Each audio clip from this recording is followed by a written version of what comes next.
Hello friends, मैं विकास आनंद आप सभी का स्वागत करता हूं आपके अपने स्टडी चैनल लक्ष्य एकेडमी पर। और जेपीएससी जेट या यूजीसी नेट की तैयारी कर रहे हो तो उसमें एक one of the most important unit है हमारा, जो कि है बिजनेस स्टडी। इससे पहले जो सेशंस हमने 23 सेशंस जो आपके साथ लिया था, वो भी हमारा बिजनेस स्टडी से ही था। और अभी जो हम लोग लेने वाले हैं वो भी बिजनेस स्टडी से है, लेकिन अभी वाली सेशंस में हम आपके साथ में प्रोबेबिलिटी वाले क्वेश्चंस को, जो सैंपलिंग वाले क्वेश्चंस है, उसको डिस्कस करने वाले हैं, जो एग्जाम में सबसे ज्यादा पूछे जाते हैं और जिसमें हम लोग देखते हैं कि जो प्रैक्टिकल क्वेश्चंस है वो भी देखने को मिलते हैं। ठीक है, तो ये आपके लिए काफी ज्यादा इंपॉर्टेंट होने वाली है आज की session, so don't be miss out. चलिए जल्दी जल्दी सभी लोग कनेक्ट हो जाएंगे। और सबसे इंपॉर्टेंट आपको भी पता है कि क्लासेस कितने बजे होती है भैया, सुबह 7:45 में। So don't be miss out. अगर नहीं ज्वाइन किया है तो टाइम पर जाकर के सारी क्लासेस देख लो।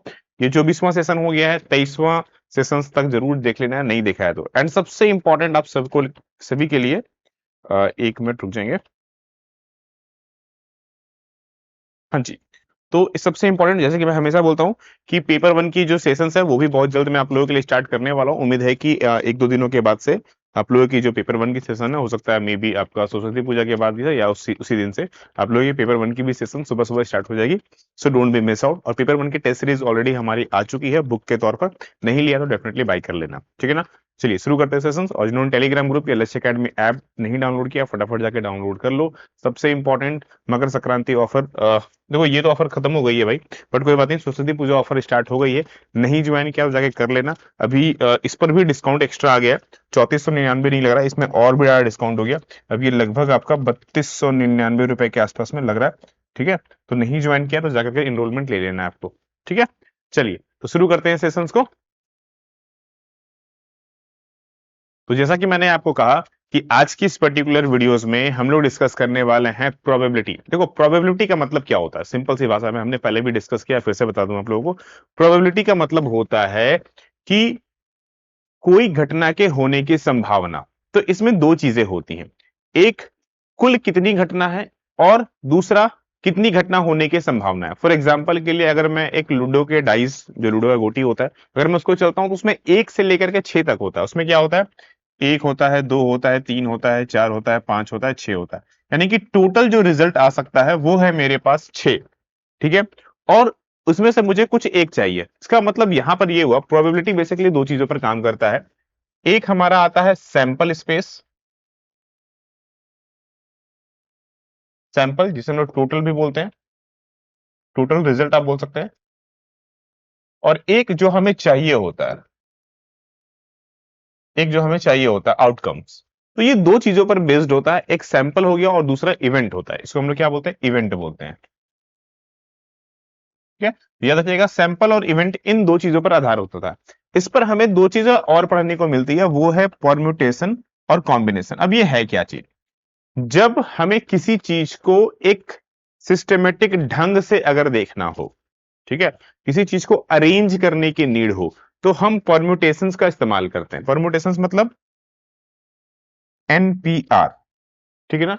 और कॉम्बिनेशंस का इस्तेमाल तब करते हैं जब हमें सिर्फ सिलेक्शन का काम हो, यानी कि एनसीआर। ठीक है, यहां पर हम बेसिकली इसका इस्तेमाल करते हैं। ठीक है, तो इसी के आधार पर आज की जो पर्टिकुलर एमसीक्यूज मैं डिस्कस करूंगा वो इन्हीं दो के बेसिस पर होगा। बहुत सारी चीजें नॉर्मल भी होगी, उसके आधार पर भी देखेंगे। मतलब ये तो देखेंगे देखेंगे इवेंट और स्पेस भी, बट परमुटेशन और कॉम्बिनेशन के भी कुछ क्वेश्चन हम लोग डिस्कस करने वाले हैं। तो टॉप 20 एमसीक्यूज होंगे, बड़े आराम से करना है। और मैं कुछ वैसे क्वेश्चंस भी लूंगा जो आपके सैंपल साइज हैं, जो रिसर्च हैं, ठीक है ना, उसके आधार पर भी कुछ कुछ क्वेश्चंस को ले आऊं, ताकि आपके लिए चीजों को और अच्छे से डिफाइन कर सकूं, राइट। चलिए तो शुरू करते हैं सेशंस को। एंड फर्स्ट ऑफ ऑल सभी लोगों को राधे राधे। पहला क्वेश्चन आप लोगों के सिंपल सा सामने ये है। देखो ये हमारा कोरिलेशन कोफिशिएंट का क्वेश्चन है। ठीक है ना, बहुत सारे बच्चों ने कमेंट किया था कि सर इसके भी क्वेश्चंस ले लो, तो एक क्वेश्चन हमने इसका भी आपके ले लिया है। ठीक है, टू वेरिएबल्स हमें हमारे पास दिया हुआ है, जिसमें एक्स और वाई है। दो वेरिएबल्स क्या है, एक्स और वाई है। इस पे हमें क्या निकालना है, कोफिशिएंट ऑफ कोरिलेशन। अब जो दिया हुआ है कोफिशिएंट बी वाई एक्स 0.6 है, और बी एक्स वाई जो है वो 0.4 है। तो कोरिलेशन कोफिशिएंट क्या होगा। ठीक है, तो कोरिलेशन कोफिशिएंट का फॉर्मूला क्या होता है, तो जो हमारे पास डाटा होता है आप उसको सिंपली अंडर रूट कर दीजिए, दैट्स इट। आपको बस इतना ही करना होता है, चाहे वो हमारे पास बी वाई एक्स हो या फिर हमारे पास बी एक्स वाई हो। बस आपको सिर्फ इतना ही करना है, यानी कि 0.6 को मल्टीप्लाई कर दीजिए 0.4 से, ठीक है, यानी कि 6 चौके 24 अंडर रूट में, 24 क्या आ गया हमारा अंडर रूट में। अब सिंपली इसको तोड़िए, अगर आप सिंपली इसको तोड़ेंगे तो आपका जो रिजल्ट है वो आपको देखने को मिल जाएगा। चलो फटाफट इसको तोड़ो, क्या होगा इसका रिजल्ट जल्दी से बताओ। सिंपली आपको इसको क्या करना है, तोड़ना है। मैं नॉर्मली इसको सॉल्व कर लेता हूँ with the help of calculator, क्योंकि भाई इतना टाइम कौन लेगा, इसलिए ये लगभग मेरा तोड़ करके आएगा 0.48999 तो समथिंग जाएगा। मतलब मैं यहां पर बोल सकता हूं 0.89 यानी कि 99, मतलब ये 0.49, B is the correct answer. मैं यहाँ पर सिंपली बोल सकता हूँ कि हाँ, बी जो है वो हमारा करेक्ट आंसर होगा। ठीक है, ये कुछ बच्चों ने स्पेशली डिमांड किया था, इसलिए मैंने एक क्वेश्चन इसका ले लिया था। राइट, चलो आगे बढ़ते हैं। रिग्रेशंस को लेकर के चीजें कुछ स्टेटमेंट बेस्ड है। हमारे पास एक स्टेटमेंट दिया हुआ है, स्टेटमेंट के हिसाब से रिग्रेशंस में आपको आंसर्स बताना है कि रिग्रेशन क्या है। अच्छा, रिग्रेशन होता क्या चाहिए, सबसे पहले वो समझते हैं। रिग्रेशंस बेसिकली दो स्टेटमेंट के बीच में जब रिश्ते बनने की कोशिश होती है, दिस इज कॉल्ड रिग्रेशन। जैसे कि मेरे पास कुछ डाटा है, कुछ डाटा मतलब कुछ इंफॉर्मेशन है, ठीक है, उनके आधार पर मैंने एक लाइन रेडी किया। ये जो लाइन है this is called regression line, यानी कि वो क्या करता है, एक रिश्ता बनाने की कोशिश करता है। फॉर एग्जाम्पल के लिए अगर मैं आपसे पूछूं कि किसी घर की कीमत कितनी हो सकती है, अब बोलेंगे सर ये कौन सा लॉजिक हुआ, किसी घर की कीमत तो डिपेंड करेगा कि वो किस लोकेशन पर है, किस कितनी बड़ी है, किस टाइप से बनी हुई है। मतलब घर का बनना, घर का लोकेशन होना ये इंडिपेंडेंट हो गया, लेकिन जो प्राइस है वो डिपेंडेंट हो गया। राइट, यहां पर दो चीजें समझो ध्यान से। मैंने पूछा कि किसी घर की कीमत कितनी हो सकती है, अब आप बोलोगे सर घर की कीमत कैसे डिसाइड होगी, घर की कीमत डिसाइड होने के लिए मुझे बताओ कि वो किस लोकेशन पर खड़ी है। दूसरी सर ये बताओ कितनी लंबी चौड़ी है। तीसरी सर ये बताओ कि हाँ बना हुआ कैसा है, एक तल्ला है, दो तल्ला है, तीन तल्ला है, चार तल्ला है, अंदर का फ्लोरिंग किस तरह से है, डेकोरेटेड किस तरह से है, बहुत सारी चीजें हैं। तो ये जितनी भी फैक्टर्स थी वो इंडिपेंडेंट थी, लेकिन जो प्राइस है वो इन सारे फैक्टर्स पर डिपेंड कर रहा था। तो जब इन दोनों के बीच के रिलेशन बनाते हैं, this is called regression, this is called regression. Right, चलिए अब जल्दी से बताएंगे कौन सा स्टेटमेंट सही होगा हमारे पास। रिग्रेशन लाइन जो है वो प्रिडिक्ट करता है the value for a dependent variable from independent variable. जैसे कि मैंने कहा रिग्रेशन लाइन, ये लाइन कैसे डिसाइड होगा, ये जो लाइन है वो किस पर डिपेंड हुआ, ये तो भैया डिपेंड हुआ dependent variable from the independent variables. दोनों के डिपेंडेंट और इंडिपेंडेंट वेरिएबल्स के आधार पर हमने लाइन को बनाया होगा। बिल्कुल सही बात है, ये तो मैंने डायरेक्टली खींच दिया, बट बना तो उसी के आधार पर ही होगा, ठीक ना। दूसरा क्या है कि रिग्रेशन जो है वो कॉफिशिएंट है measure to change in the dependent variable per unit change in independent variable.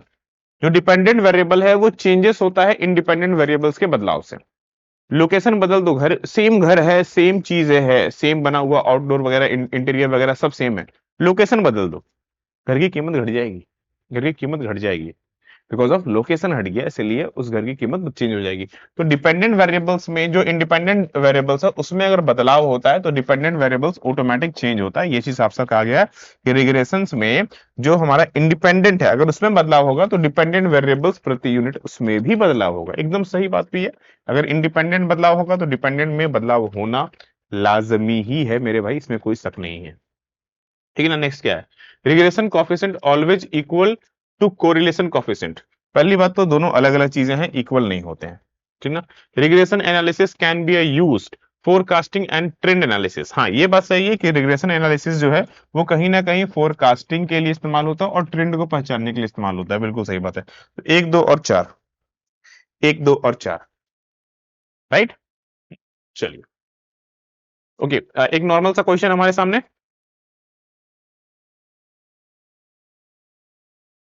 चलिए सॉल्व कीजिए। क्या है क्वेश्चन में कि एक बैग में x+1 रेड बॉल है, x+3 ब्लू बॉल है, x+5 ग्रीन बॉल है, ठीक ना। The probability of always green ball, ठीक ना, हम ड्रॉइंग कर रहे हैं a green ball the bags is 3/7। मतलब हमने बॉल निकाला एक बैग से और उसमें 3/7 आ रहे हैं, अगर वो ग्रीन बॉल से निकलता है तो चलिए जल्दी से बताइए इसका आंसर क्या होगा। मतलब ग्रीन बॉल के निकलने की प्रोबेबिलिटी 3/7 है, तो नंबर ऑफ बॉल्स कितने हैं बैग के अंदर में, हमें वो बताना है। ठीक है, चलिए जल्दी से बताएंगे। इजी क्वेश्चन है, बस थोड़ा सा ध्यान दोगे तो समझ में आ जाएगा, कोई बड़ा चीज यहां पर नहीं है। सबसे पहली बात हमने क्या कहा, अगर अभी कुछ देर पहले अगर आपको याद हो तो मैंने अभी जस्ट क्या कहा था कि फॉर्मूला क्या होता है। तो भैया प्रोबेबिलिटी का फॉर्मूला होता है सिंपल सी बात में, जो इवेंट होगा वो और बटे में जो सैंपल होगा वो। और कुछ होता है? नहीं होता ना, सिंपल सा। अब सबसे इंपॉर्टेंट, अगर मैं यहां पर बात करूं प्रोबेबिलिटी कितना हमारे पास आ रहा है, तो प्रोबेबिलिटी मैं यहां पर सॉल्व कर लेता हूं। 3/7 में ये हमारा प्रोबेबिलिटी दिया हुआ है, प्रोबेबिलिटी गिवन है ऑलरेडी 3/7। अच्छा, इवेंट क्या हो रहा है, इवेंट मतलब ग्रीन बॉल होने की संभावना, ग्रीन बॉल कितना है x+5। तो मैं क्या लिख सकता हूं कि हाँ x+5 ये मेरा रिजल्ट इवेंट हो गया। टोटल कितना बॉल है सबको जोड़ दीजिए, x+1 को जोड़िए, प्लस पहले हमने क्या जोड़ा, रेड बॉल जोड़ा, अब ब्लू बॉल जोड़िए x+3, प्लस जो ग्रीन बॉल है वो भी जोड़ दीजिए x+5। दैट्स इट, तीन ही बॉल था, इतना ही आया। बस आप सिंपली इसको सॉल्व कर लो, आपका आंसर आ जाने वाला है। ठीक है, चलिए इसको सॉल्व करते हैं हम लोग। ऊपर में फिलहाल मैं वही छोड़ते रहा हूँ, x+5 छोड़ते रहो। नीचे ध्यान से देखो, 1 2 3, यानी कि मैं लिख सकता हूँ डायरेक्टली 3x+5 3 8 और 1 9, ये मैं लिख सकता हूँ, कोई दिक्कत नहीं यहां तक तो किसी को। ठीक है ना, यहां तक तो कोई दिक्कत नहीं होगा। अब इन दोनों को अब क्रॉस मल्टीप्लाई करिए, इसको मल्टीप्लाई कीजिए इससे, इसको मल्टीप्लाई कीजिए इससे, इसको मल्टीप्लाई कीजिए इससे। तो अगर मैं इसको मल्टीप्लाई करूंगा तो कितना आ जाएगा, 3 तिहाई 9x और 9 तिया 27 इक्वल टू, इसको मल्टीप्लाई करूंगा तो ये आ जाएगा 7x प्लस 5 7 35। यहां तक तो कोई दिक्कत नहीं है। अब बस सिंपली इसको उठा के इधर ले आइए और उसको उठा के उधर ले जाइए। 7 जो है एक्स इधर से माइनस होगा, कितना हो जाएगा, तो 2x हो गया क्योंकि माइनस हो गया। 27 में से अब उधर जाएगा तो 35 घट जाएगा, तो कितना बचेगा, इसको हम उधर ले जाएंगे तो क्या हो जाएगा मेरे पास, 8 बचेगा। तो x कितना हो गया भैया, 8/2 यानी कि 4। ये निकल गया हमारा, ये निकल गया हमारा। क्वेश्चन में क्या बोला था, नंबर ऑफ ब्लू बॉल्स कितने हैं, number of blue balls, blue balls कितने हैं सर। ये भाई सब निकाल सकते हो बड़े आराम से, अगर आपसे मैं रेड बोलूंगा तो रेड कितने हो जाएंगे आपके, x+1, यानी कि कितना हो जाएगा, x हमारा 4 है, तो 4+1 = 5, रेड हो गया हमारे पास। ब्लू बोल रहा है, ब्लू कितने हैं सर, x+3, यानी कि हो जाएगा 4+3 यानी कि 4 3 7 हमारे पास आ गया। अगर मैं आपसे पूछूं ग्रीन कितने हैं तो वो कैसे बताओगे, तो बोलोगे सर x+5 है ये, यानी कि 4+5 = 9 बॉल है। पूछा क्या था, ब्लू बॉल पूछा था, जो कि आ रहा है 7 हमारा। सिंपल है ना, कोई दिक्कत नहीं है इस पर, आराम से सॉल्व हुआ। बस ये फॉर्मूला आपको याद रखना है, दैट्स इट। नॉर्मल क्वेश्चंस में ये हमारा फॉर्मूला काम आ जाता है। ठीक है, चलिए नेक्स्ट क्वेश्चन देखो, इस केस में हम अपने जो कॉम्बिनेशंस प्रोबेबिलिटी जो है, ठीक है, परमुटेशंस कॉम्बिनेशंस उसका इस्तेमाल कर लेते हैं हम लोग। क्यों करेंगे वो भी समझाता हूं। एक बैग में 4 रेड बॉल है, 5 ब्लैक बॉल है, और 4 बॉल्स हमने ड्रॉ किया, उसमें से क्या निकाला, हमने 4 बॉल को निकाला है। प्रोबेबिलिटी बताना है एटलीस्ट 3 बॉल ब्लैक हो, ठीक है ना, एटलीस्ट 3 बॉल्स जो है वो ब्लैक होना चाहिए। तो हमें कम से कम 3 गेंद जो है वो ब्लैक हो सकती है, वो बताइए। अब आप ध्यान से यहां पे अगर आप चीजों को देखेंगे तो समझ में आ जाएगा कि कम से कम 3 बॉल जो है मेरा वो ब्लैक होना चाहिए। अच्छा, क्या क्या प्रोबेबिलिटी बन सकता है, यहां पर कौन कौन सा बॉल है, यहां से आप ध्यान से देखेंगे। यहां पर है मेरे पास, यहां पर अगर मेरे पास, अगर मैं ध्यान से बोलूं, रेड कितने हैं, रेड मेरे पास 4 है, और मेरे पास ब्लैक कितने हैं, ब्लैक कितने हैं, मेरे पास 5 है। अब इस बैग में से आपने 4 बॉल निकाला, तो क्या क्या हो सकता है। पहला केस तो ये हो सकता है कि बोल रहा है कम से कम 3 ब्लैक हो, इसका मतलब हम बोल सकते हैं कि 3 ब्लैक हो जाए और एक मेरा क्या होगा फिर, तो एक रेड हो जाए।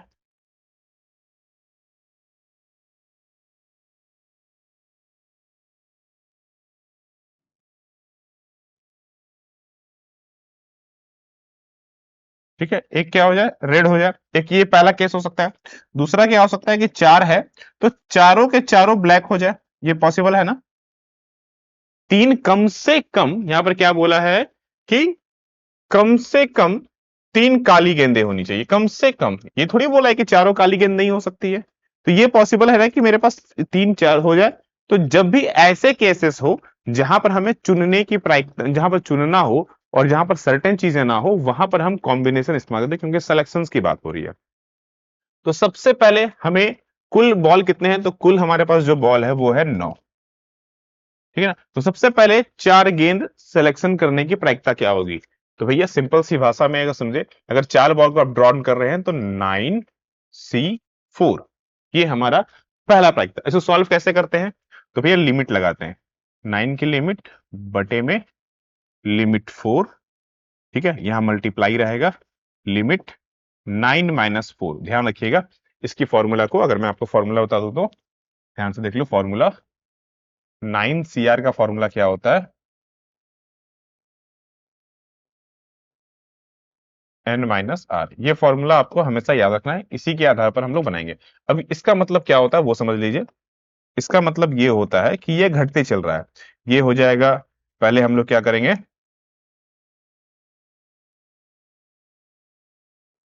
N, N - 1, N - 2, ठीक है, N - 3। ये घटते घटते एक तक चला जाएगा। मतलब इस तरह से ये हमेशा घटता है। कहने का अर्थात ये हुआ कि अगर यहां पर लिखा हुआ है इस तरह से 9, तो इसका मतलब हो गया 9। 9 में से एक घटाओगे तो 8, 9 में से दो घटाओगे तो 7। इस तरह से घटते घटते घटते ये एक तक जाएगा। याद रखना ये, तो जो भी नंबर रहेगा उसके वहां तक पहुंच सकता है ये। ठीक है। अब इसको हम लोग सॉल्व करते हैं, ये हमारे पास आ गया, इस डाटा को हम लोग सॉल्व करते हैं। तो यहां पर अगर आप ध्यान से देखेंगे तो यहां पर क्या आएगा, यहां पर ये हमारे पास में, मैं आपके लिए आसान कर देता हूं इसको।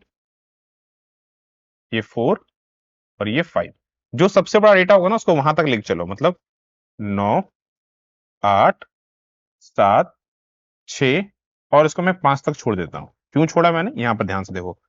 4, 3, 2, एक लिखो या ना लिखो कोई फर्क नहीं पड़ता, और इसको 5। 5 लिखा इसलिए ताकि ये 5 5 कट जाए, दोनों को हमें छोटा करने की नीड नहीं पड़ रही है। अब इससे क्या हो गया, दोनों को छोटा करने की नीड मेरी खत्म हो गई है। दैट्स वाई मैंने इसको यहां तक छोड़ दिया है। राइट, समझ में आ रहा है ये चीज। चलो बहुत बढ़िया। अब आप इसको यहां पर ध्यान से देखेंगे तो 3 दूनी 6, 4 दूनी 8। आप सिंपली गुना कर लो। 9 दूना 18 और 18 × 7 = 126। तो यहां पर जो पहली पॉइंट थी, यानी कि हमारा जो बॉल को चुनने की, यानी कि टोटल, यानी कि सैंपल, इसको आप बोल सकते हैं ये सैंपल निकल गया हमारा। ये हमारा सैंपल स्पेस निकल चुका है।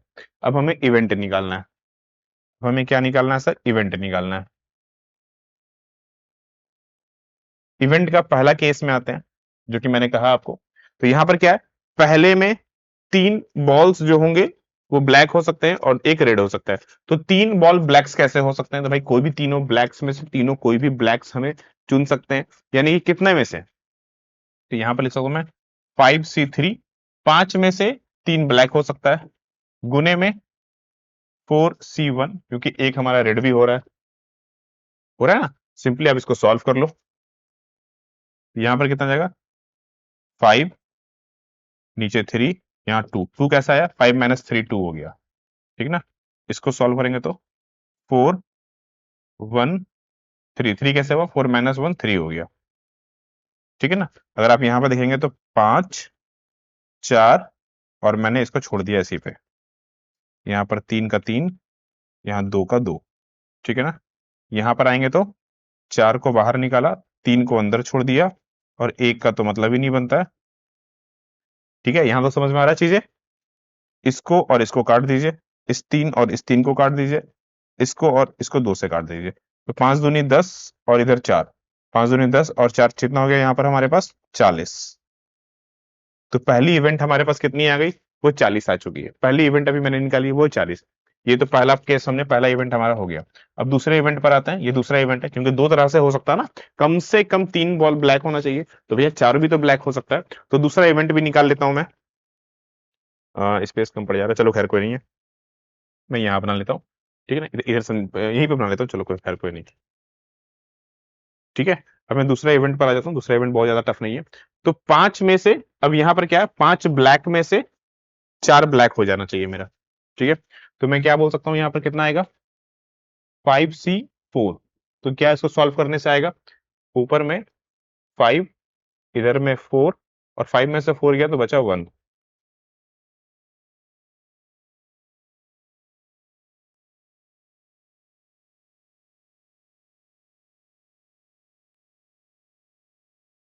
ठीक है, यानी कि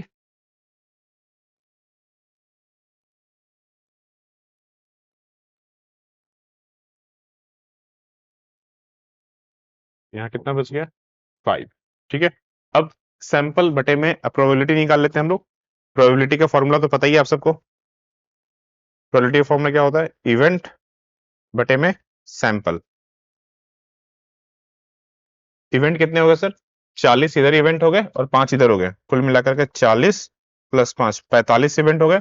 और सैंपल कितने आ गए सर, 126 सैंपल आया था हमने हमारा, 45 बटे में 126, कहीं पर आ रहा है क्या?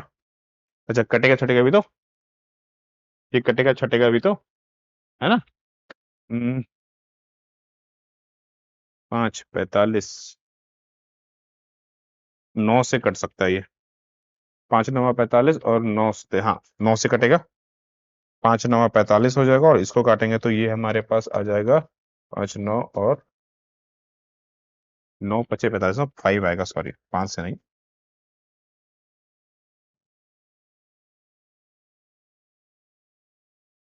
45 बटे में 126, यानी कि मैं 9 से काट रहा हूं तो 9 5 45, जो कि मैंने 9 से काटा, 5 आया, और नीचे इसमें आएगा मेरा 14।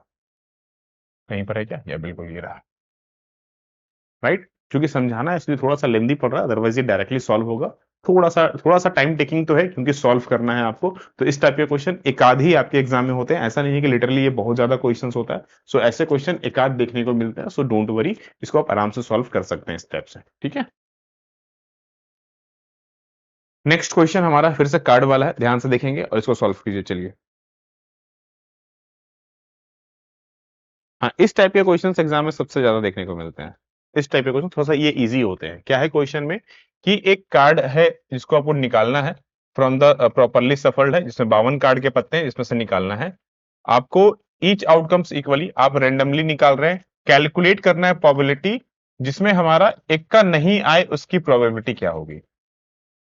ए नहीं आए, तो अगर आपको याद होगा, तो हमने आपको बताया था प्रोबेबिलिटी ए डैश, जिसमें क्या होता है, 1 minus probability, 1 minus probability A. आप ए से 1 को माइनस कर दीजिए। मतलब हमारे पास टोटल कार्ड कितने हैं, टोटल कार्ड कितने हैं, टोटल कार्ड है 52।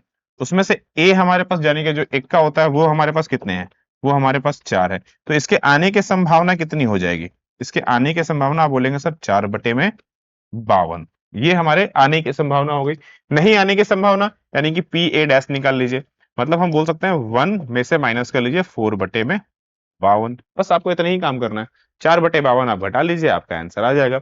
अगर आप इसको काट लोगे तो पहले यहीं कट जा रहा है, ये एक और ये 13 चौके 52 आ गया। 13 से गुना कर देंगे तो 12 बटे में 13, 12 बटे में 13 है क्या कहीं सी नंबर, भाई काट छाट कर लोगे तो भी हो जाएगा, और फिर एलसीएम ले लो, यहाँ पर नीचे एक है बटे में, ठीक है ना। क्लियर है। तो इस टाइप के क्वेश्चंस हमें सबसे ज्यादा देखने को मिलते हैं, तो इस टाइप के क्वेश्चन आप आराम से सॉल्व कर सकते हैं। ये सब नॉमेरिकल क्वेश्चंस की बात करूं तो नॉमेरिकल इसी टाइप का होता है, ठीक है ना, तो ध्यान रखना है आपको। चलिए, बिना नॉमेरिकल्स की बात करते हैं, कुछ थोड़े से नॉन प्रोबेबिलिटी वाली चीजों में थोड़ा सा डिफरेंट पॉइंट पे आते हैं, क्योंकि केवल नॉमेरिकल क्वेश्चंस ही आजकल एग्जाम में नहीं आते। सबसे अच्छी बात तो यही है कि नॉमेरिकल क्वेश्चन का वेटेज थोड़ा सा कम कर दिया गया है, और इस टाइप के क्वेश्चंस का वेटेज बढ़ा दिया गया है। Which of the following statement, जो कि करेक्टली डिफरेंस बताता है probability and non probability sampling को। प्रोबेबिलिटी सैंपलिंग और नॉन प्रोबेबिलिटी सैंपलिंग में डिफरेंस क्या होता है। प्रोबेबिलिटी सैंपलिंग का मतलब ये होता है जहां पर हम रेंडमली चीजें लेते हैं, और जहां पर हम नॉन रेंडमली लेते हैं, मतलब सोच समझ के लेते हैं। तो दोनों में डिफरेंस सबसे बड़ा यही है हमारे पास में, ठीक है ना। In probability sampling every unit known no non zero chance of selection, यानी कि जहां पर एक ज्ञात और एक अनज्ञात पे जीरो चांस होता है सिलेक्शन का, मतलब सभी के इक्वल चांसेस होता है। प्रोबेबिलिटी वो हुआ, मतलब सिंपल सी भाषा में बताऊं तो 52 ताश से गड्ढे है, उसमें से मैं निकाल रहा हूं, तो सभी के आने के इक्वल चांस है ना, कि किसी को भी मैं निकाल सकता हूं। This is called probability. अब क्लास के ग्रुप में बैठे हुए हो, किसी एक बच्चे से मैं क्वेश्चन पूछूंगा, तो किससे पूछूंगा, किसको नहीं पता है, बस किसी पे भी उंगली रख दिया उठ जाओ, तो सभी के आने के इक्वल चांस होते हैं वहां पर। This is called probability. तो वही बोल रहा है, प्रोबेबिलिटी सैंपलिंग में जो एवरी यूनिट होते हैं, no non zero chance of selection, जिसके सभी के नन जीरो मतलब सभी के इक्वल चांस है। तो ये तो बिल्कुल सही बात है, पहला स्टेटमेंट हमारा कि सभी के जीरो नन जीरो चांस है, यानी कि सभी के इक्वल चांस हो रहे हैं। Non probability sampling unit are selected based on subjective judgement. हम चीजों को देख समझ के कर रहे हैं, हम देख समझ रहे हैं। जैसे जैसे कि पूरे ग्रुप में जो 18 प्लस बच्चा है, मैं सिर्फ उसको उठा रहा हूं, ठीक है ना, 18 प्लस मेल फीमेल जो होगा उसको उठाऊंगा, या फिर पूरे ग्रुप में जो केवल मेल होगा केवल उसको उठाऊंगा, या पूरे ग्रुप में जो केवल फीमेल होगा मैं उसको उठाऊंगा। तो मैं डिपेंडिंग अपॉन कि मैं सिलेक्शन कर दे रहा हूं और फिर उसको उठा रहा हूं, चूज करके उठा रहा हूं, तो ये भी सही है। सैंपल्स जो रैंडम सैंपलिंग होती है वो नन प्रोबेबिलिटी होता है, नहीं, जो रैंडम सैंपलिंग होती है वो प्रोबेबिलिटी होता है, नन प्रोबेबिलिटी नहीं होता है। ये तो काट दीजिए। कन्वीनियंस सैंपलिंग प्रोबेबिलिटी होती है, कन्वीनियंस जो मेरे सबसे नजदीक होगा मैं उसको उठाऊंगा, तो ये भी तो एक नन प्रोबेबिलिटी हुआ ना, तो ये भी हमारा काट दो, तो एक और दो केवल सही होंगे, राइट। ये चीजें आपको मिल जाएगी, जो डेटा सैंपलिंग वाले पार्ट है ना उसमें आपको मिल जाएगा, ये आपको डेटा डेटा सैंपलिंग वहां पर वाले क्लास में देख लोगे, वहां से इसको मिल जाएगा आपको, ठीक है। चलिए next, which statement are correct regarding the simple random sampling. देखो ध्यान से देखो, जब भी रैंडम सैंपलिंग की बात आए, मतलब समझ लीजिए हम बात कर रहे हैं प्रोबेबिलिटी की, हम बात कर रहे हैं प्रोबेबिलिटी की, मतलब सभी के आने की पूरी संभावना है, ठीक है। Every element has a equal chance, सभी के इक्वल चांस है सिलेक्शन के, बिल्कुल सही बात है। सिंपल रैंडम सैंपलिंग में डन विथ और विदाउट रिप्लेसमेंट, हम रिप्लेस के साथ भी बिना रिप्लेस के साथ भी कर सकते हैं, यानी कि एक क्लास में 50 बच्चे हैं, एक को हमने उठा दिया, एक को उठाने के बाद मुझे दूसरा बच्चा उठाना है, लेकिन उसको बैठाऊंगा नहीं, उठा दिया तो उठा दिया, बाकी में फिर से इक्वल चांस होगा उठने के। तो चाहे वो विदाउट विथ हो या विदाउट हो, दोनों में हमेशा इक्वल ही चांस मिलता है, बात तो सही है। जो रैंडम सैंपलिंग होता है required a complete a sampling frame, हम पूरी की पूरी सैंपलिंग फ्रेम में काम करते हैं, जैसे कि मैंने कहा पूरी क्लास ग्रुप में, मैं मेल फीमेल नहीं कर रहा हूं, 18-19 साल की नहीं बात कर रहा हूं, तेज और होनहार बच्चे की बात नहीं कर रहा हूं, सबकी बात कर रहा हूं। तो पूरा सैंपलिंग फ्रेम इस्तेमाल हम लोग करेंगे, याद रखिएगा ये बात। It is a less pronoun, ठीक ना, ऑफ अ सैंपलिंग बाइस एंड जजमेंट सैंपलिंग, इसमें जजमेंट सैंपलिंग की तुलना में सैंपलिंग बायस होने की संभावना कम होती है, बिल्कुल, क्योंकि कोई बायस नहीं हो, क्योंकि हम किसी को देख परख के उठा नहीं रहे हैं, बस सबको उठा, किसी को भी हम उठा सकते हैं, तो बात तो सही है। तो सारे के सारे ऑप्शन सही होंगे हमारे पास, किसी को भी हम उठा सकते हैं, ठीक है। कंसिडर द फॉलोइंग स्टेटमेंट, चलिए जल्दी से बताएंगे इसको।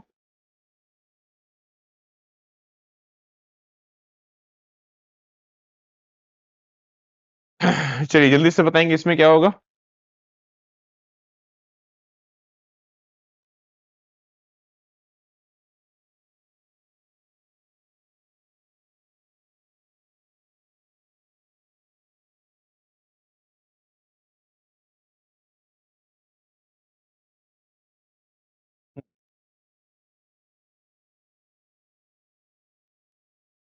देखो सबसे पहले ये समझने की चीज है कि ये सर्टिफाइड सैंपलिंग होता क्या चाहिए।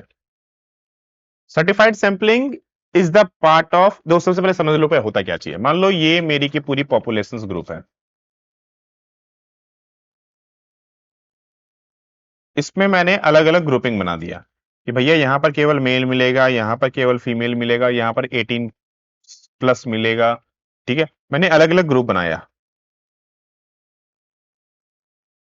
मैंने अलग अलग ग्रुप बना दिया, और इन ग्रुप के बीच में से किसी किसी को चुन लिया कि हाँ इस ग्रुप में से मैंने कुछ कुछ लोगों को चुना, इसमें से इसको चुना, इसमें इसको चुना, इसमें इसको चुना, मैंने इसको चुना, this is called certified sampling. यानी कि फर्स्ट हमने ग्रुप बनाया और फिर उस ग्रुप के आधार पर ग्रुप से चुना गया है, ठीक है। तो ये जब आप चीजें कर रहे हो तो ये सर्टिफाइड सैंपलिंग हो गया। अब सर्टिफाइड सैंपलिंग में अब इनमें से बताइए कौन सा होगा, जल्दी जल्दी से, आधा तो मैंने भाई सही बता दिया, जल्दी से बताओ। सर्टिफाइड सैंपलिंग डिवाइड अ पॉपुलेशन इनटू अ होमोजेनियस ग्रुप, हम होमोजेनियस, जैसे कि मेल फीमेल 18+, यहाँ पर जितने भी हैं सब मेल वाले हैं, यहाँ पर सब फीमेल वाले हैं, सब 18+ वाले, सब एक जैसे हैं, तो होमोजीनियस हमने बनाया, बिल्कुल सही बात है। सर्टिफाइड सैंपलिंग जो है वो select every kth unit from the list. हम अपने ग्रुप में से kth यूनिट, यानी कि हर kth यूनिट वाले, मतलब कि हर एक को छोड़ करके या फिर हर एक दूसरे को छोड़ करके कुछ इस टाइप से हम उठा रहे हैं कि हाँ हर ग्रुप से में से हम इसको उठाएंगे और उसको उठाएंगे, वैसा कुछ हमने बनाया हुआ है। जल्दी से बताओ, क्या ये सही है? नहीं भैया, ये सही नहीं है, क्योंकि सर्टिफाइड सैंपलिंग में कोई भी kth नहीं होता है। इसमें से हम सबको रैंडम चूज कर रहे हैं, ये जो लोगों को चूज किया हमने इस ग्रुप में से, ये रैंडम होता है, ध्यान समझना, ये रैंडम हो रहा है। इस जो लोगों को सेलेक्ट किया ना हमने, रैंडम चूज किया है, तो ये तो बिल्कुल सही नहीं होगा हमारा। Certified sampling is a suitable when the population is heterogeneous. अगर पॉपुलेशन हेट्रोजीनियस वाली आबादी है तब ये बहुत अच्छी तरह से काम करेगा। हाँ, क्योंकि हम उसको होमोजीनियस बनाते हैं, हेट्रोजीनियस को हमने ग्रुप बनाया, फिर हमने उसको होमोजीनियस बनाया, तो ये बिल्कुल सही है, बहुत अच्छे तरीके से काम करता है, इसमें कोई शक नहीं है, ठीक ना। Certified sampling can not be used when a population list is available. जब हमारे पास पॉपुलेशन की लिस्ट अवेलेबल होती है, तब जब आबादी की लिस्ट उपलब्ध हो तो सर्टिफाइड सैंपलिंग का इस्तेमाल नहीं किया जाता है। लिस्ट से बनाना थोड़ा सा डिफरेंस है, बिकॉज ऑफ लिस्ट बना हुआ है मतलब ग्रुपिंग ऑलरेडी क्रिएटेड है, तो ये तो हम लोग यूज नहीं कर पाएंगे। तो 1 और 3 बी नंबर सही होगा, है ना, बी नंबर सही होगा, क्लियर है। चलिए next 9 again, which of the following statement about the cluster sampling. Cluster sampling की बात हो रही है, चलो क्लस्टर सैंपलिंग के बारे में बताओ। क्लस्टर सैंपलिंग क्या हुआ, अभी हमने देखा ना, एक पॉपुलेशन है, इसका हमने ग्रुप बनाया, मेल है फीमेल है 18+ है और 18- है, मान के चलो हमने अलग अलग ग्रुप बनाया। अब सर्टिफाइड सैंपलिंग में क्या था कि हर ग्रुप से हम कुछ कुछ चूज कर रहे थे, यहां पर हम क्या करेंगे, इस पर्टिकुलर ग्रुप को ही चूज कर लेंगे कि हाँ हमने 18+ और केवल फीमेल को चूज कर लिया, 18+ और केवल फीमेल को चूज किया, पूरा ग्रुप ही चूज कर लिया, पूरा का पूरा होमोजीनियस ग्रुप चूज कर लिया। This is called cluster sampling, this is called cluster sampling. याद रखना, हमेशा सैंपलिंग के जो टाइप होते हैं, जो प्रकार होते हैं, आपको वो याद रखना चाहिए, क्योंकि उसी से आपको समझ में आया कि भाई कौन सी चीज सही है कौन सी गलत है, राइट। हाँ, बिल्कुल सही बोला।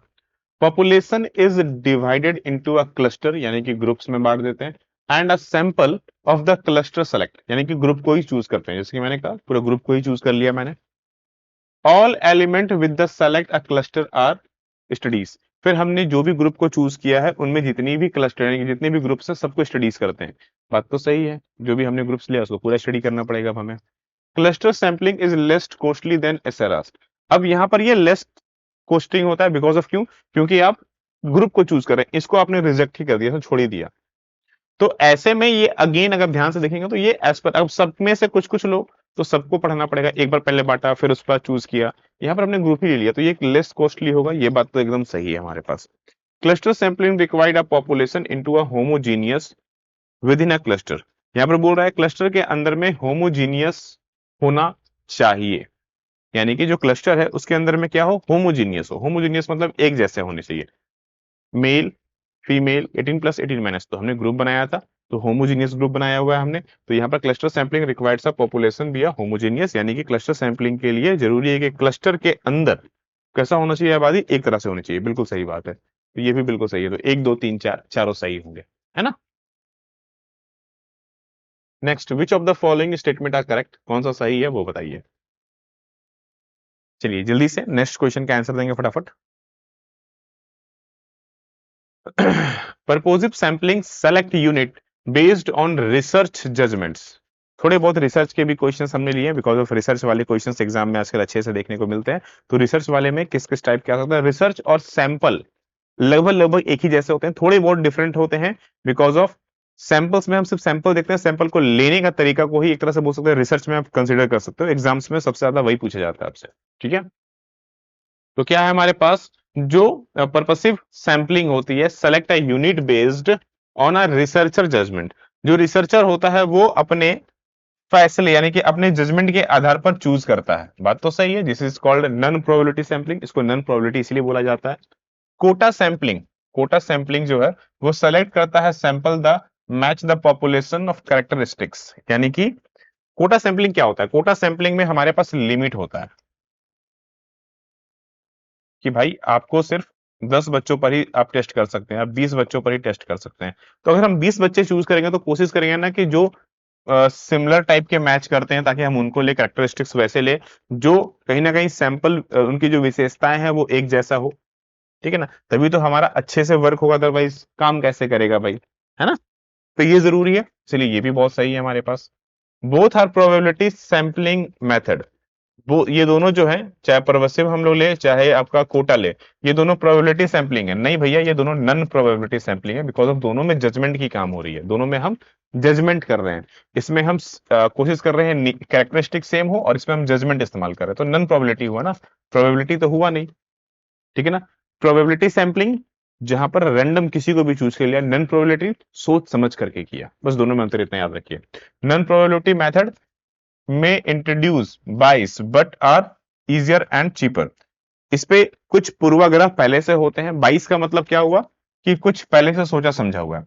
तो मैंने सोच ही लिया है कि मेरी रिसर्च 18 से प्लस वालों में होगी, मेरी रिसर्च केवल फीमेल में होगी, मेरी रिसर्च केवल मेल में होगी, मेरी रिसर्च केवल वीक बच्चों में होगी, मेरी रिसर्च केवल हायर बच्चों में होगी, मेरी रिसर्च मिडिल क्लास फैमिली में होगी। तो डिपेंडिंग अपॉन पहले से सोच लिया है आपने, तो जो आपने सोच लिया है यानी कि बायस आपने जो रेडी कर लिया, आप उसके आधार पर ही काम करोगे। तो ये तो बिल्कुल सही है हमारा ना।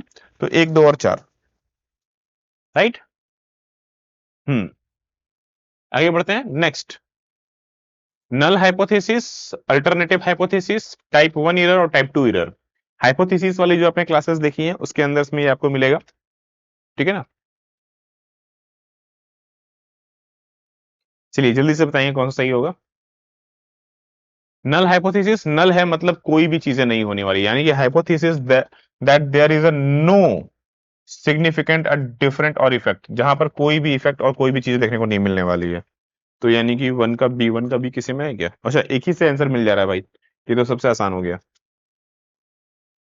ठीक है ना। अल्टरनेटिव का बात किया जाए तो एक्सेप्ट करेंगे हम एविडेंस के आधार पर जो भी हमारे पास कोडेंशियल अवेलेबल होगा उन सबको, जितने भी हमारे पास प्रोडक्ट्स अवेलेबल हैं सबको हम ध्यान में रखे क्या करेंगे। टाइप 1 ऑफ एरर की बात करूं तो वैसा होता है जहां पर हमारा जो हाइपोथेसिस जीरो होती है, यानी कि नल हाइपोथेसिस, तो rejecting hypothesis zero when actually is true, जब सही होता है तब। और टाइप 2 एरर की बात करूं तो accepting a null hypothesis, and सबसे इंपॉर्टेंट जब हमारा हाइपोथेसिस अल्टरनेटिव में आता है तब, है ना। क्लियर है ये चीज। Next, formulate hypothesis, choose significant level, compute test significant statics और make decision। चलिए जल्दी से बताएंगे।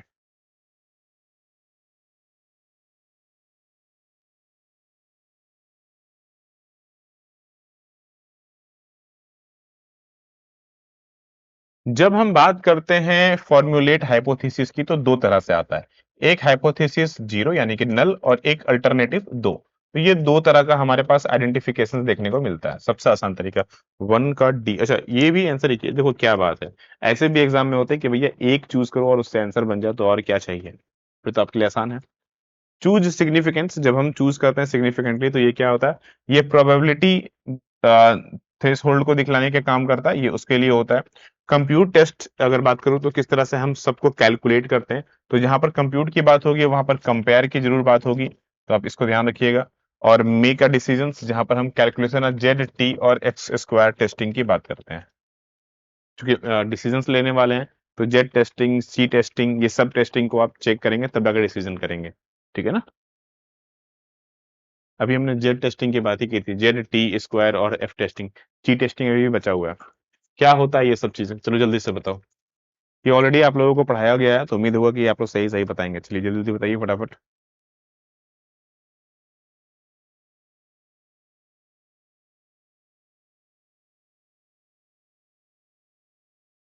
जेड टेस्टिंग कब काम आता है? जेड टेस्टिंग हमारा काम आता है जब हमारे पास वैसे सैंपल्स होते हैं या वैसे चीजें होती हैं जो हमारे नोन में होती है, मतलब जो भी हमारे पास सैंपल्स है वो हमारा नोन में हो, यानी कि लार्ज सैंपल और known samples, non population, non population हो या लार्ज सैंपल हो, this is called Z testing. तो जेड टेस्टिंग में वन का सी, ओके क्या बात है, यहाँ पर भी अगेन हमारे पास सही हो जा रहा है। टी टेस्टिंग कब काम आता है? टी टेस्टिंग कब काम आता है? जब हमारे पास अननोन होते हैं, तो small sample and unknown populations, T testing तब काम आता है। ध्यान से देख लो, ये सारे आपके लिए एक तरह से की पॉइंट वाले एमसीक्यूज, ये एमसीक्यूज हैं जो आपको ध्यान रखना है। एक्स स्क्वायर टेस्टिंग कब काम आता है? जब हमारे पास कंपेयरिंग करना हो। एक्स स्क्वायर टेस्टिंग जब हम कंपेयर करते हैं दो अलग अलग वेरिएबल्स या दो अलग अलग डाटा के आधार पर, तब। और एफ टेस्टिंग कब काम आता है? जब हमारे पास इंडिपेंडेंट डाटा अवेलेबल होगा तब, या फिर हमारे पास गुडनेस ऑफ फिट हमारे पास हो, यानी कि बहुत अच्छा डाटा हो हमारे पास तब। तो ये चीज ध्यान रखेंगे। तो यहाँ पर सारे टेस्ट के बारे में बेसिक्स नॉलेज आपको दे दिया गया, तो इसको ध्यान रखिएगा, राइट। चलिए आगे बढ़ते हैं। वन टाइल्ड के बारे में, टू टाइल्ड और राइट टाइल्ड के बारे में और लेफ्ट टाइल्ड के बारे में जल्दी से बताइए। इन सब टेस्ट के बारे में कौन कौन सा सही होगा?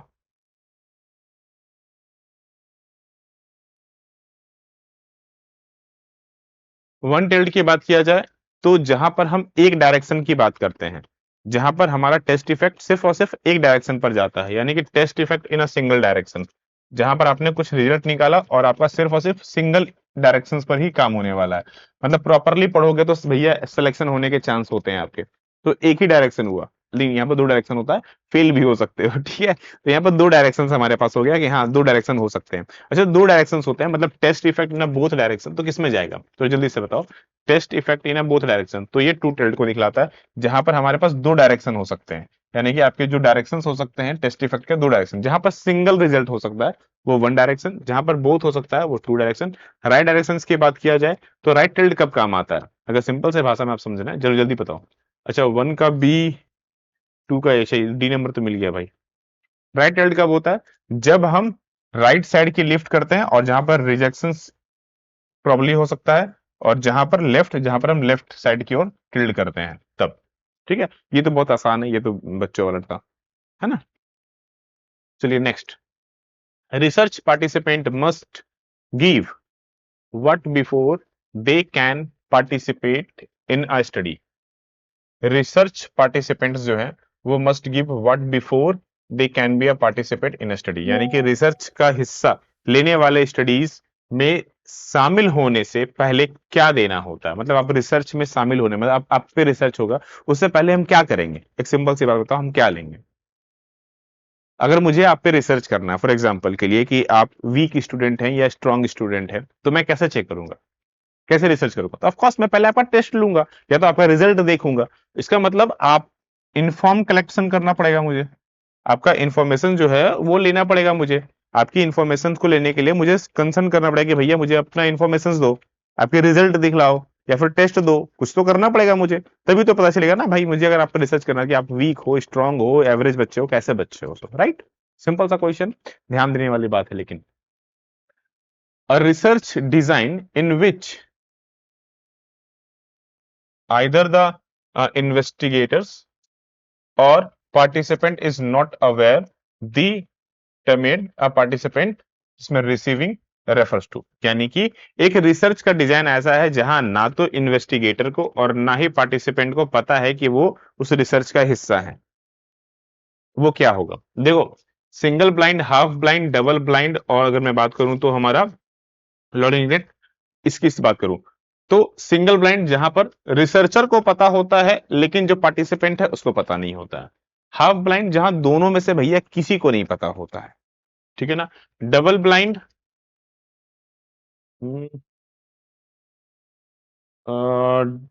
अच्छा डबल ब्लाइंड में किसी को नहीं पता होता, ना तो रिसर्चर को ना तो उसको। सिंगल ब्लाइंड में पता होता। हाफ ब्लाइंड में मेरे ख्याल से आपका, हाँ, हाफ ब्लाइंड की बात करूं तो half blind the standard are terms but implies the party, जो पार्टिसिपेंट है वो अवेयर होता है, उनको पता होता है।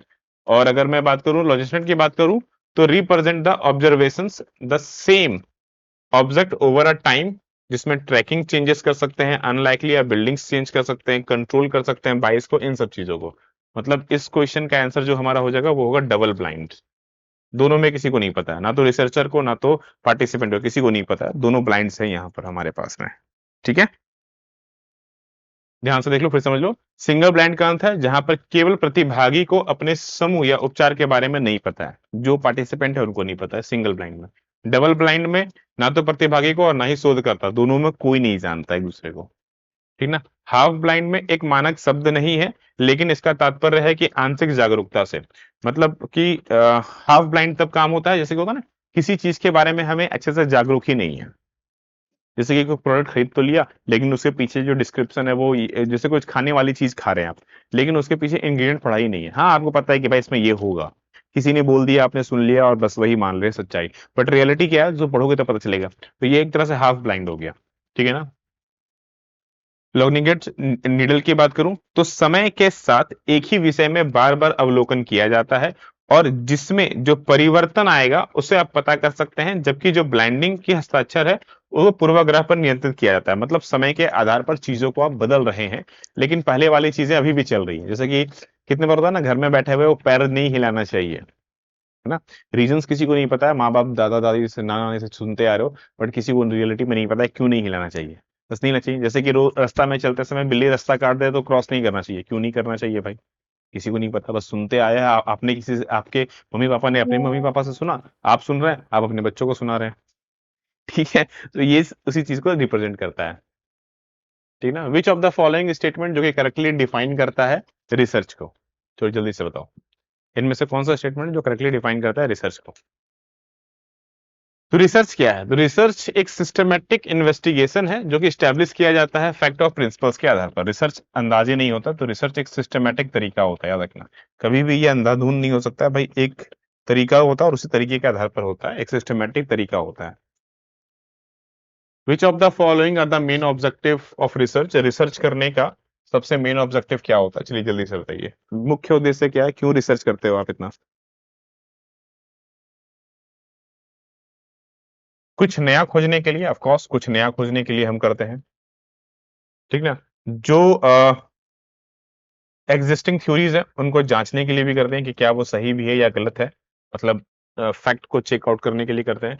डेवलप अ न्यू टेक्निक्स और मेथड, न्यू मेथड और न्यू टेक्निक्स को डेवलप करने के लिए करते हैं। Confirm opinions without a systematic inquiries, भैया विदाउट इंक्वायरीज वो कैसे आप करोगे? ठीक है, तो एक दो तीन सही है। Next, basic research, applied research, exploratory research और डिस्क्रिप्टिव रिसर्च।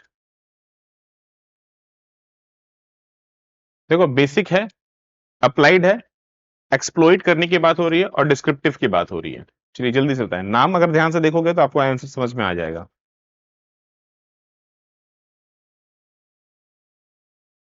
चलिए जल्दी से बताएंगे। अप्लाइड रिसर्च तब काम करेगा जब हमारे पास knowledge for the sake of the knowledge, जब हमें किसी चीज की बेसिक नॉलेज होती है और हम उसको अप्लाइड करते हैं for the test purpose, for the test purpose, जहां पर हमें सच ट्रू और फॉल्स जानने की नीड होती है फॉर द टेस्ट पर्पस। तो टू का सी किसमें है क्या? टू का सी इसमें, ओके, डी नंबर आंसर हो जाएगा। डी नंबर यहाँ पर डायरेक्टली आंसर हो जाएगा। ठीक है ना। बेसिक रिसर्च की बात करूं तो सॉल्व अ पार्टिसिपेंट प्रॉब्लम, जो पर्टिकुलर प्रॉब्लम है, जो पर्टिकुलर इश्यूज है, उनको चेकआउट करना है, तब हम यूज कर सकते हैं बेसिक रिसर्च। एक्सप्लोमेंट्री की बात करूं तो वो चीजें जहां पर हमें चीजों को इन्वेस्टिगेट करना होता है, न्यू एरिया में जाकर के न्यू प्रॉब्लम्स को लेकर के, और कुछ नई चीजों को डेवलप करना होता है, तब हम काम करते हैं। डिस्क्रिप्टिव की बात करूं तो प्रोवाइड अ डिटेल इन्फॉर्मेशन, जहां पर हमें डिटेल में चीजों को चाहिए होता है। ठीक है ना। और आजकल डिस्क्रिप्टिव एग्जाम्स का जमाना आ गया है, जहां पर चीजें लिखनी होती है, right. Last but not the least, which of the following statement are the correct regarding the data based classification research? Data based classification research को लेकर के इनमें से कौन सा सही है वो बताइए।